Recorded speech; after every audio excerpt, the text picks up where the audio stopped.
Hello friends, welcome back to our channel London బ్రతుకులు. So ఈ రోజు అయితే మనం యాక్చువల్గా నెదర్లాండ్స్ నుంచి లగ్జంబర్గ్ వచ్చాము అనుకున్నాము. బట్ కాకపోతే ఈరోజు మనం జర్మనీలో ఉన్నాము. ఏంటి అంటే నేను నెదర్లాండ్స్లో బస్సు ఎక్కినప్పుడు పడుకున్నాను అనమాట. సీట్లు బాగున్నాయి, పడుకొని ఏందా ఇంకా లగ్జంబర్గ్ రాలేదా అని చెప్పేసి డ్రైవర్ దగ్గరికి వెళ్ళంగానే డ్రైవర్ ఉండి, నువ్వు నెదర్లాండ్స్ దాటి బెల్జియం వచ్చావు, బెల్జియం దాటి లగ్జంబర్గ్ దాటి జర్మనీ వచ్చావు అన్నాడు. నాకైతే అసలు కళ్ళు బైర్లు గమ్మినాయి అనమాట. ఏంది, నేను ఎక్కడ నెదర్లాండ్, ఎక్కడ జర్మనీ, 4 కంట్రీలు దాటి వచ్చానంటే నాకు నిజంగా ఆశ్చర్యం వేసింది. సరే, ఇంకా డ్రైవర్ని అడిగాను ఏం చెయ్యాలి ఏంది అని అడిగితే ఇంకా మళ్ళీ లగ్జంబర్గ్ టికెట్ బుక్ చేసుకొని వెళ్ళాలి అని అన్నాడు. నేనైతే ప్రస్తుతానికైతే ఇప్పుడు జర్మనీలోని కార్ల్స్రూహే అనే లొకేషన్లో ఉన్నాను. అసలు నేమ్స్ కూడా చాలా డిఫరెంట్గా ఉన్నాయి.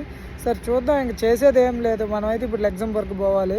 సరే, ఇక్కడ నుంచి మళ్ళీ ఇక్కడ కనపడుతుంది చూసారా, మళ్ళీ టికెట్ అయితే బుక్ చేసాయి. 20 యూరోలు అయింది. బట్ కాకపోతే 4 అవర్స్ జర్నీ. ఇప్పుడు జర్మనీ నుంచి నాకు లగ్జంబర్గ్కి 4 అవర్స్ జర్నీ. చూద్దాం, ఆఫ్టర్నూన్కి రీచ్ అవుతాను. సో అక్కడ మీకు చూపిస్తా. Thank you guys, thank you.